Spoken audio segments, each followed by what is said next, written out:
De la velocidad letal de un príncipe dorniense hasta la fuerza descomunal de un coloso sin escrúpulos, esto es lo que pasa cuando nos preguntamos quiénes fueron los 10 guerreros más temibles que cruzaron las pantallas de Game of Thrones. Puesto 10. Jon Snow. Empezamos con alguien que quizás no sea el primero en venir a la mente cuando piensas en guerreros legendarios, pero que merece absolutamente su lugar en esta lista. Jon Snow medía alrededor de 1,75 m, con una complexión compacta y atlética que no intimidaba a primera vista. No era el más grande en ninguna sala, tampoco el más fuerte, pero había algo en su manera de pelear que lo separaba del resto. Nunca calculaba una retirada. Para Jon, retroceder simplemente no era una opción que su cerebro procesara como válida. Eso quedó claro desde muy temprano. Cuando un caminante blanco atacó al Lord Comandante Mormont en sus propios aposentos en el Castillo Negro, Jon no llamó a refuerzos, no esperó instrucciones, no evaluó el riesgo. Agarró lo primero que encontró y se lanzó de cabeza. El resultado fue una quemadura en su propia mano y una espada valiria llamada garra como recompensa. Pocos regalan ese tipo de armas a cobardes. Con garra en mano, Jon comenzó a acumular victorias que ningún otro hombre del Castillo Negro podría haber logrado. Carl Tanner, un desertor convertido en asesino dentro de Craster's Keep, era exactamente el tipo de hombre que sobrevive porque los demás no quieren ensuciarse las manos con él. Jon se las ensució sin pensarlo 2 veces. Tanner era sucio, rápido y no reconocía ninguna regla de combate, pero eso no cambió el resultado final. Luego llegó Styr, el Magnar de Ten. Si Carl Tanner era peligroso, Styr era otra categoría completamente distinta. Un señor de guerra endurecido, enorme, con un hacha diseñada para terminar peleas en un solo golpe. La batalla por el Castillo Negro lo puso frente a Jon en un combate que fue brutalmente igualado hasta que dejó de serlo. Jon lo mató con un martillo, no con su espada de acero valirio, ni con ninguna técnica elegante, sino con lo que tenía a mano y la voluntad de usarlo. Pero la hazaña que define a Jon como guerrero no ocurrió contra un humano. Ocurrió en Hardhome cuando su espada tocó a un caminante blanco y en lugar de romperse, lo destruyó. Nadie sabía que el acero valirio podía hacer eso. Jon tampoco. Aún así, cuando la situación parecía imposible, blandió la espada de todos modos. La batalla de los bastardos es el último argumento a su favor. Su ejército estaba rodeado, aplastado entre escudos y lanzas, sin escapatoria visible. Cualquier comandante razonable habría buscado rendirse o morir rápido. Jon siguió peleando. Cuando casi todos habían caído, él seguía de pie, moviéndose entre los cuerpos, comprando segundos que eventualmente se convirtieron en la llegada de los caballeros del valle. La resistencia física y mental que mostró ese día no es algo que se entrena, es algo con lo que se nace, o algo que te moldea la vida entera en el Castillo Negro. Puesto 9. Euron Greyjoy. Euron Greyjoy es uno de esos personajes que dividen a los fanáticos, especialmente entre quienes leyeron los libros y quienes solo vieron la serie. En los textos de Martin, Euron es más perturbador, más calculador y mucho más difícil de comprender. En pantalla, fue algo más directo, pero en ambas versiones hay algo que permanece constante. Era un depredador. Con 1,88 m de altura, hombros anchos, un parche negro sobre el ojo izquierdo y una sonrisa que no prometía nada bueno, Euron no necesitaba hacer grandes discursos para inspirar miedo. Su sola presencia lo hacía, y su barco, el Silencio, lo decía todo. No había una sola persona a bordo que conservara su lengua. Euron se las había arrancado a cada uno de ellos. Su estilo de combate era tan impredecible como su personalidad. No peleaba con honor ni con estrategia visible. Simplemente atacaba, con toda la fuerza que tenía disponible, sin calcular las consecuencias para sí mismo ni para nadie más. Esa falta total de inhibición lo hacía extraordinariamente difícil de enfrentar. La Kingsmoot fue el primer gran escenario donde Euron mostró lo que era capaz de hacer políticamente, pero su debut físico real llegó con el ataque nocturno a la flota de Yara. Abordó el barco enemigo él mismo, en la oscuridad, entre el caos del combate, riéndose mientras lo hacía. Las serpientes de arena estaban a bordo, y para cualquier guerrero normal eso hubiera sido razón suficiente para pensárselo 2 veces. Las serpientes eran cazadoras entrenadas, veloces y letales. Euron las superó de todas formas. Mató a 2, capturó a la tercera y tomó a Yara como trofeo político para Cersei. Su pelea final contra Jaime Lannister en King's Landing es quizás la más reveladora de su carácter. La ciudad ardía literalmente a su alrededor, el mundo se derrumbaba y Euron estaba emocionado. No asustado, no desesperado, emocionado. Peleó con todo lo que tenía, logró herir a Jaime 2 veces, y cuando finalmente cayó con una espada en el vientre, su reacción no fue dolor ni miedo, fue satisfacción. Para Euron, morir en combate contra el Matarreyes era suficiente. Eso dice todo lo que necesitas saber sobre quién era este hombre. Puesto 8. Daario Naharis. Daario Naharis pasó su infancia y adolescencia en las arenas de combate, aprendiendo a sobrevivir de la única manera que importa, ganando. Porque perder en un foso de pelea no tiene segunda oportunidad. Eso lo convirtió en algo raro entre los guerreros de Essos, alguien que combinaba múltiples estilos de combate con una fluidez que resultaba casi desconcertante de ver.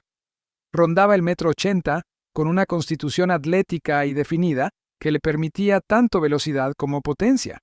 Su arma principal era un Arak Dothraki combinado con un estilete Mirish, lo que le daba un alcance variable y una capacidad de adaptar su distancia de combate según el rival. Contra alguien grande, se alejaba y usaba el Arak. Contra alguien rápido, se pegaba con el estilete. La primera vez que lo vimos en acción fue contundente. Decapitó a 2 capitanes de los segundos hijos que habían decidido asesinar a Daenerys y se presentó ante ella con sus cabezas como muestra de lealtad. No es exactamente el regalo habitual, pero fue efectivo. En Yunkai demostró algo más importante, que podía liderar y pelear al mismo tiempo. Entró con un grupo pequeño por la parte trasera de la ciudad, mientras el grueso de las fuerzas de Daenerys actuaba como distracción. Era el tipo de misión donde morir es la estadística más probable, y Daario la aceptó sin vacilar. Cuando los hijos de la arpía comenzaron a asesinar a los Inmaculados en Meereen, Daario se convirtió en cazador. Mientras Gusano Gris patrullaba con disciplina y estructura, Daario rastreaba, emboscaba y atacaba primero. Era su elemento natural: combate cercano, callejones estrechos, decisiones que hay que tomar en fracciones de segundo. Su mayor debilidad era su propio ego. Daario no solo peleaba para ganar, peleaba para impresionar. Eso funciona perfectamente en duelos y escaramuzas, pero en batallas prolongadas y organizadas, el instinto de hacer algo espectacular puede costarte la vida. En los libros es aún más oscuro, más feo, más despiadado, con dientes de oro y una fama que hacía que guerreros veteranos prefirieran buscar otro camino antes de cruzárselo. Puesto 7. Brienne de Tarth. Brienne de Tarth no encajaba en ningún molde. Nacida noble, criada entre cortesanas y etiqueta, creció siendo exactamente lo opuesto a lo que se esperaba de ella. Más de 1,80 m de altura, una fuerza física que superaba a la mayoría de los caballeros entrenados de profesión, y una determinación que hacía que su tamaño fuera casi lo de menos. Lo que hace a Brienne especial en este ranking no es únicamente su fuerza bruta, sino la disciplina que la acompaña. La mayoría de los guerreros de esta lista confían en su instinto, su rabia o su tamaño. Brienne sumaba a todo eso una técnica impecable y una capacidad de leer el combate que pocos poseían. El torneo de Renly fue su primera gran demostración. Derrotó a 116 caballeros antes de llegar a la final contra Loras Tyrell, el campeón favorito de Renly. Y Loras no era un decorado. Era un prodigio de los torneos que había tumbado a Gregor Clegane en un duelo de caballería mediante una combinación de astucia y precisión. Cuando Brienne lo inmovilizó, Renly hizo algo que casi ningún noble de los 7 reinos hubiera hecho. La nombró a su guardia real. No era un gesto simbólico, era un reconocimiento genuino de su capacidad. Contra Jaime Lannister, el combate que tuvo lugar cerca del Forca Roja fue uno de los más reveladores de la serie. Jaime estaba encadenado, exhausto y semi-inanición, y aún así, al principio, intentó tratar el asunto como un simple trámite. Brienne no le dio esa satisfacción. Le costó cada centímetro de ventaja que intentó tomar. Y cuando Jaime, ya sin excusas, reflexionó sobre lo que habría pasado en condiciones parejas, la respuesta implícita era incómoda para su orgullo. Pero el combate que establece definitivamente su posición en este ranking es el que tuvo con Sandor Clegane. El perro estaba herido y agotado, sí, pero seguía siendo Sandor Clegane. Un hombre que había destrozado guerreros en perfecto estado. La pelea fue dura, brutal, sin reglas ni elegancia, y Brienne ganó, no solo por condición física, sino porque no cedió ni un milímetro de terreno cuando el perro intentó abrumarla con rabia pura. Puesto 6. Oberyn Martell. Oberyn Martell era un príncipe dorniense que había vivido más vidas que la mayoría de los guerreros de este ranking combinados. Había estudiado en la Ciudadela, peleado en fosas de combate en Meereen, recorrido el mundo libre aprendiendo técnicas de lucha que ningún caballero de desembarco del rey habría visto nunca. Y cuando regresó a Poniente, no era simplemente un noble con una lanza, era algo mucho más específico y mucho más peligroso. Rondaba el 1,80 m con una constitución que priorizaba la movilidad sobre la masa. Su arma de elección era la lanza, y la manejaba como si fuera parte de su sistema nervioso. El secreto de su estilo era el ritmo. Atacar, retirarse, provocar, atacar de nuevo. Nunca daba al rival el tiempo suficiente para establecer un patrón, y sus armas estaban envenenadas, lo que significaba que un solo rasguño podía ser tan decisivo como un golpe limpio.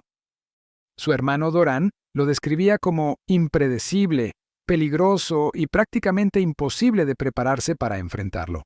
Eso no era afecto familiar. Era una evaluación objetiva de alguien que lo conocía bien. El combate por excelencia de Oberyn fue, por supuesto, el juicio por combate de Tyrion. Gregor Clegane era su rival.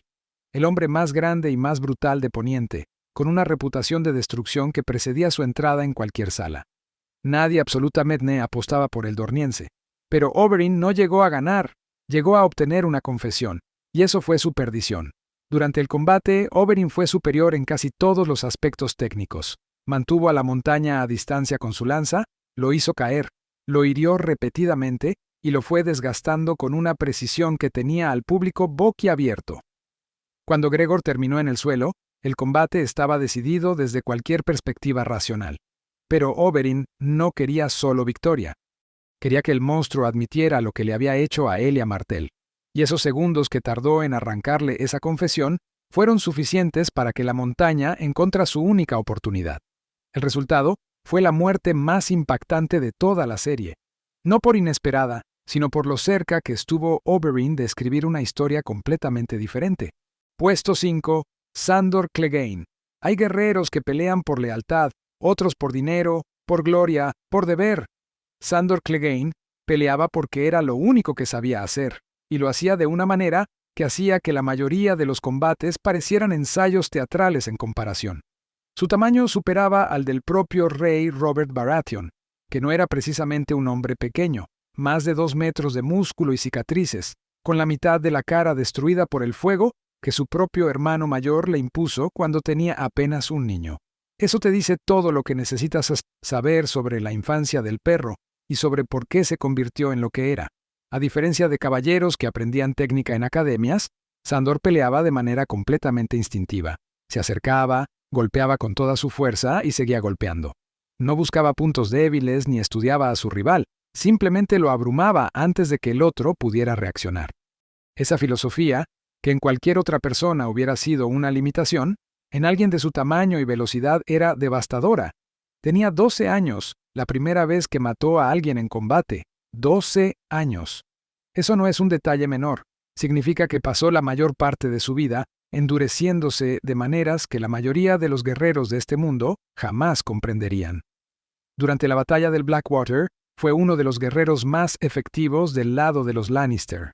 Destrozó a los hombres de Stannis con una eficiencia que resultaba casi mecánica, hasta que el fuego de septiembre hizo su aparición y algo en él se quebró. El perro tenía un único punto ciego, y ese punto ciego tenía nombre: fuego. Pero incluso eso lo superó, porque cuando peleó contra Beric Dondarrion, rodeado de llamas, siguió adelante de todas formas. Su derrota a manos de Brienne fue circunstancial, no definitiva. Estaba herido, agotado, y en algún nivel quería que alguien pusiera fin a su historia. Eso no dice nada de su capacidad como guerrero, dice todo de su estado mental en ese momento. La Clegane Bowl fue el cierre lógico de toda su historia. Pelear contra Gregor sabiendo perfectamente que Gregor no podía morir, sabiendo que lo más probable era que terminara muerto, y aún así ir hacia adelante. No por deber ni por honor, porque era lo único que siempre había querido resolver. usó el fuego, la única cosa en el mundo que lo paralizaba, para llevar a su hermano con él. Eso, en su propio y retorcido idioma, era su versión de la paz. Puesto 4. Khal Drogo. Los Dothraki no eran simplemente guerreros. Eran una cultura construida alrededor del combate, donde la única moneda que valía algo era la victoria, y el único símbolo de tu valor era la longitud de tu trenza. Drogo nunca se había cortado la suya. Eso significa que Khal Drogo, con su 1,90 y tantos de complexión maciza y su arak al costado, había sobrevivido cada desafío que le habían lanzado durante toda su vida, no como promedio estadístico. Literalmente, ningún rival lo había derrotado jamás. Lo que hacía tan peligroso a Drogo no era solo su tamaño, aunque era enorme, era la combinación de tamaño con velocidad que resultaba casi ofensiva para la lógica. Los hombres de su masa no deberían moverse así, y sin embargo lo hacía, finalizando combates antes de que el rival pudiera procesar que habían comenzado. El duelo contra Mago en la primera temporada fue la primera vez que vimos a Drogo pelear de verdad. Mago era un guerrero respetado, rápido y agresivo, que lanzó el desafío con toda la confianza de alguien que creía tener posibilidades reales. Drogo lo desarmó, lo humilló y lo mató en cuestión de momentos, y lo hizo sin armas, usando solo sus manos y el cuchillo que le quitó a su propio rival, como si la pelea fuera un proceso administrativo que simplemente había que completar. En los libros, Drogo es tratado casi como un fenómeno de la naturaleza más que como un personaje. Su presencia en combate no se describe con técnica o estrategia, sino con el efecto que tiene sobre todos los que lo rodean. Sus guerreros lo seguían no por obligación ni por política, sino porque habían visto lo que hacía en batalla con sus propios ojos. Su final fue tan trágico como evitable. Drogo confiaba en su cuerpo de manera absoluta, hasta el punto de no tomarse en serio una herida que cualquier hombre más prudente hubiera atendido de inmediato. Esa soberbia, esa certeza de que nada podía con él, fue lo que lo mató.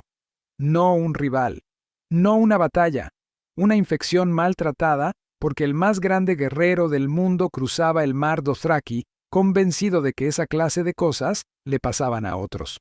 Puesto 3. Jaime Lannister. Para entender por qué Jaime Lannister merece el tercer lugar en esta lista, hay que empezar por su inicio. Fue armado caballero por Sir Arthur Dayne a los 15 años.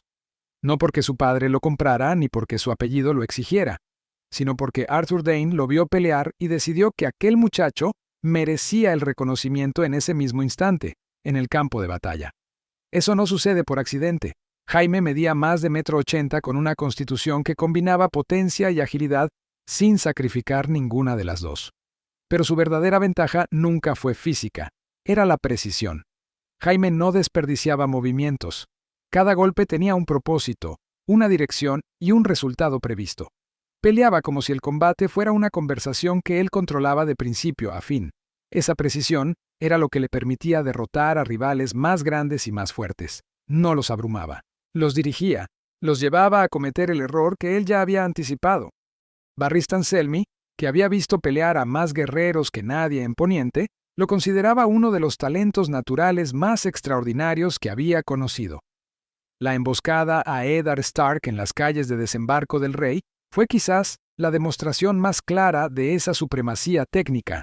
Ned era un guerrero respetable, con experiencia real en guerra.